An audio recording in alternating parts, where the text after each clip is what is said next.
Good evening friends, ETA business school में आपका बहुत बहुत स्वागत है। ETA business school workshop number 12 में आपने लर्न किया है कि किस तरीके से मैथमेटिक्स ईटीएफ इन्वेस्टिंग में इस्तेमाल होती है, स्पेशली आरएसआई इंडिकेटर। आइए चलते हैं हम हमारे डीमैट अकाउंट में। हमारी जो वॉच लिस्ट है इसके अंदर हमने देखा है, आपको हम दिखाएंगे कि इसमें ईटीएफ वॉच लिस्ट में लगे हुए हैं, जैसे आईसीआईसीआई गोल्ड हो गया, सेट गोल्ड हो गया। तो आपने क्या करना है कि 1 बाय 1 करके इनके चार्ट को देखना है। जब चार्ट को आप देखेंगे तो यहाँ पर आप देखेंगे कि आरएसआई को ऑब्जर्वेशन करेंगे, आपकी आरएसआई कहाँ पर है। ये देखो, जैसे ये है 52 पॉइंट पे है, तो ये अभी हमारे सेटअप में नहीं है। इसी तरीके से हम ये सारे ईटीएफ को देखेंगे। देखिए ये 60 के आसपास है, तो ये भी नहीं है। सिल्वर 20 का देखेंगे तो ये भी नहीं है, 65 के आसपास है। मोन 100 देखेंगे, देखिए मोन 100 एक्चुअली हमने मिस कर दिया है। हमने जीटीटी ऑर्डर लगाया था 24 तारीख के आसपास, हमने जीटीटी ऑर्डर लगाया था 24 या 23 तारीख को हमने जीटीटी ऑर्डर लगाया था। लेकिन क्या हुआ है कि ये ऊपर की तरफ जंप कर गया, नीचे नहीं आया। हमने सोचा था कि ये 40 के आसपास आएगा और जीटीटी ऑर्डर हमने लगा के रखा था, लेकिन वो हमें मिला नहीं और ये ऊपर की तरफ चला गया। अभी हमारे सेटअप से बाहर हो गया है। आइए चलते हैं हम नेक्स्ट पीएसयू बैंक 20। देखिए पीएसयू बैंक 20 को आप देखेंगे कि ये ऊपर की तरफ नीचे आ रहा है। 62 से ये नीचे की तरफ कितना आ गया, 47 के आसपास आ गया है। तो इसका मतलब है ये ऊपर से नीचे की तरफ आ रहा है, तो इस पर हम बाइंग पोजीशन बना सकते हैं। चलिए हम बनाते हैं बाइंग पोजीशन। अच्छा, ईटीएफ को लेने से पहले, बाय करने से पहले आपको एक चीज़ का ध्यान रखना है कि आप अपने फंड को, सबसे पहले आप अपने फंड को डिवाइड करेंगे और एक स्ट्रेटजी बनाएंगे कि आप एक ईटीएफ के अंदर आप कितना इन्वेस्टमेंट करना चाहते हैं। ठीक है, जैसे पीएसयू बैंक 20 है, तो मैं पीएसयू बैंक 20 के अंदर इन्वेस्टमेंट करना चाहता हूँ। तो मेरा जो फंड है, सपोज़ मेरे पास फंड है 77,890, तो मैं एक मिनट कैलकुलेट करता हूँ। 77,890 इसको मैं डिवाइड करता हूँ 4 पार्ट में। ठीक है, तो 19,000 मतलब 20,000 के आसपास मैं इन्वेस्टमेंट कर सकता हूँ। तो अब मैं 20,000 के आसपास इन्वेस्टमेंट अगर मैं करता हूँ,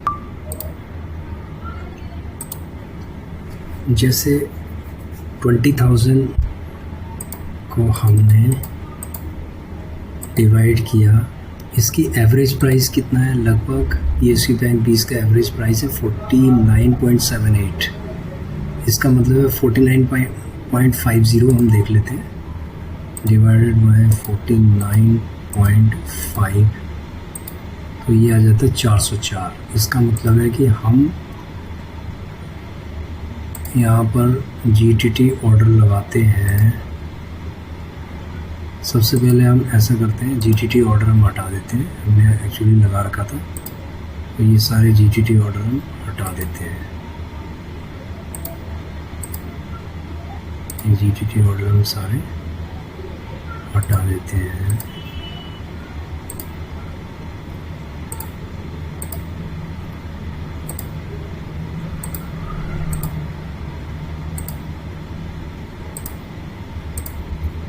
अब हम जीटीटी ऑर्डर लगाते हैं इसमें।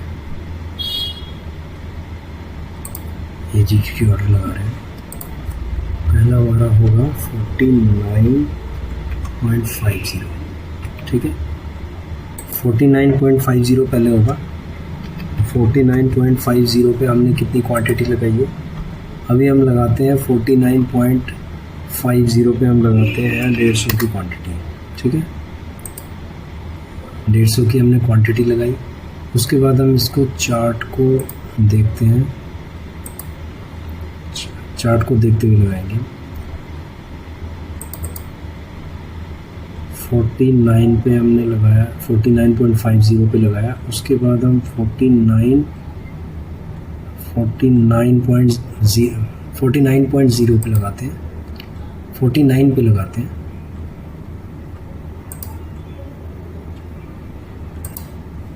GTT ऑर्डर लगाते हैं हम 49 पे। पहले हमने लगाया था 49.50 पे, अब हम लगाएंगे 49 पे। 49 पे पहले हमने कितना लगाया था, 150। अब हम यहाँ पर लगाएंगे 250, ठीक है। पहले हमने 150 लगाया था, अब हमने 250 लगा दिए, तो टोटल कितना हो गया, 400 हो गया, ठीक है। 49.50 पे लगाया था 150 और 49 पे हमने लगाया 250। अब लगाते हैं हम 48 पे। GTT ऑर्डर लगाते हैं हम 48 पर 250।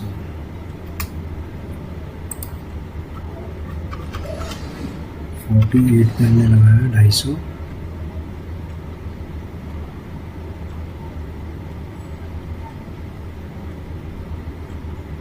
$200 लगाते हैं।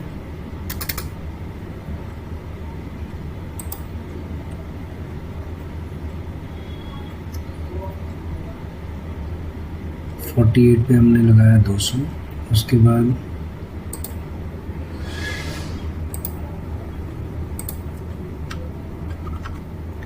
47.50 पे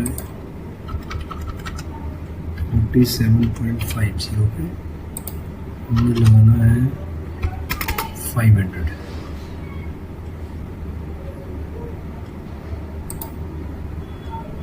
अब इस पे हमने 500 क्यों लगाया, देखो चार्ट को सबसे पहले हम देखेंगे। अगर मार्केट कल गिरती है, ये 47.50 पे अगर आ जाता है तो ये हमारे लिए बहुत ही अच्छा मूवमेंट माना जाएगा, क्योंकि 47.50 इसका सपोर्ट है। अगर ये सपोर्ट में हमें मिल जाता है तो उसके बाद ये थोड़ा बहुत कहीं ना कहीं 1.5-2 रुपये 3 रुपये ये ऊपर जाएगा। ऊपर जाने के बाद अगर इसको नीचे आना होगा तो ये नीचे आएगा। तो इस तरीके से हमने बाइंग पोजीशन बनाई है।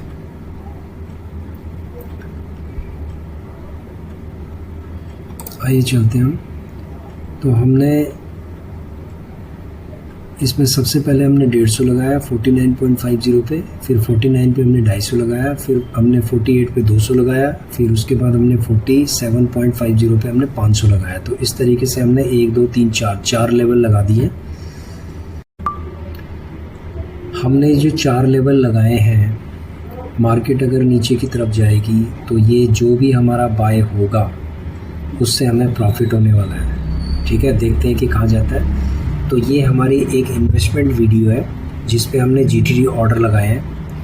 तो आप इस बात को आपको भी लर्न करना है कि हमने ये किस तरीके से लगाया है। सबसे पहले हमने RSI को, इसकी मूवमेंट को देखा, इसके ट्रेंड को देखा, और हमने जो मैक्सिमम जो सपोर्ट इसका बन रहा है यहाँ से देखा जाता है सपोर्ट, इससे प्रीवियस कैंडल है तो मैक्सिमम ये 47.50 पे आ सकता है। अगर ये इससे नीचे आएगा, मान लीजिए कि ये आता है 47-45 पे भी आ जाता है, तो हमारी फिर बाइंग पोजीशन बनती जाएगी। फिर हम क्या करेंगे, अगर ये 47.50 से नीचे आ जाता है तो फिर हम क्या करेंगे, देखो हमारा जो कैलकुलेशन है वो ये है कि अगर हमारे पास 77,000 है और हमने इसको डिवाइड किया है, एवरेज प्राइस अगर मान लीजिए हमारा होता है 46 का, तो इसका मतलब हम 1600 क्वांटिटी ले सकते हैं। तो 1600 क्वांटिटी में अभी हमने कितनी क्वांटिटी ली है, 400, 600, 6, 5, 1100। इसका मतलब है कि 1100 के बाद हम और क्वांटिटी ले सकते हैं, ठीक है। कितनी क्वांटिटी ले सकते हैं, 573, मतलब हम 600 के आसपास और क्वांटिटी ले सकते हैं। तो 600 के आसपास अगर हम क्वांटिटी लेते हैं तो 47.50 के बाद हम जो लेंगे इसमें 500 के आसपास या 600 के आसपास हम क्वांटिटी लेंगे यहाँ पर इस जोन में, ठीक है। तो उसके बाद ये ऊपर की तरफ जाएगा, वेट करेंगे हम। तो ये जो हमारी जो इन्वेस्टमेंट जो टाइम लाइन होगी, अगर हमें सारा टोटल 1100 अगर हमारी बाइंग हो जाती है 47.50 तक, तो हम इसको कम से कम 10 दिन तक हम इसको होल्ड करेंगे, जब तक कि ये RSI 60 पे ना पहुँचे। ठीक है, हम वेट करेंगे 60 पे। तो जैसे ही ये 60 पे जाएगा तो हम अपनी प्रॉफिट की पोजीशंस ले निकल जाएंगे, अपना प्रॉफिट लेके निकल जाएंगे। ठीक है, तो इस तरीके से देखो, एक ETF में एक्चुअली क्या होता है, एक ETF में जब भी हम इन्वेस्टमेंट करते हैं तो हमें थोड़ा सा लंबे टाइम तक होल्ड करना पड़ता है। अगर हम अपने फ़ंड को 2-3 ETF में करते हैं तो कोई ना कोई ETF क्या करता है कि कभी ना कभी ये मोमेंटम करता है। तो मोमेंटम करने के बाद क्या होता है कि हम मतलब प्रॉफिट लेते जाएंगे, फिर हम जो हमारी सेटअप के हिसाब से प्रॉफिट देगा उसको हम लेते जाएंगे। तो इस तरीके से क्या होता है कि मल्टीपल ETF पे, जैसे 4 या 5 ETF पे हमें काम करना चाहिए, लेकिन हमारे पास अगर फ़ंड 1 लाख का है तो मैक्सिमम हमें 2 ETF में काम करना चाहिए। कि एक ETF में अगर आप 50,000 का काम करोगे, 50,000 की इन्वेस्टमेंट करोगे, तभी जाके आपको थोड़ा बहुत आपको फ़ायदा होगा।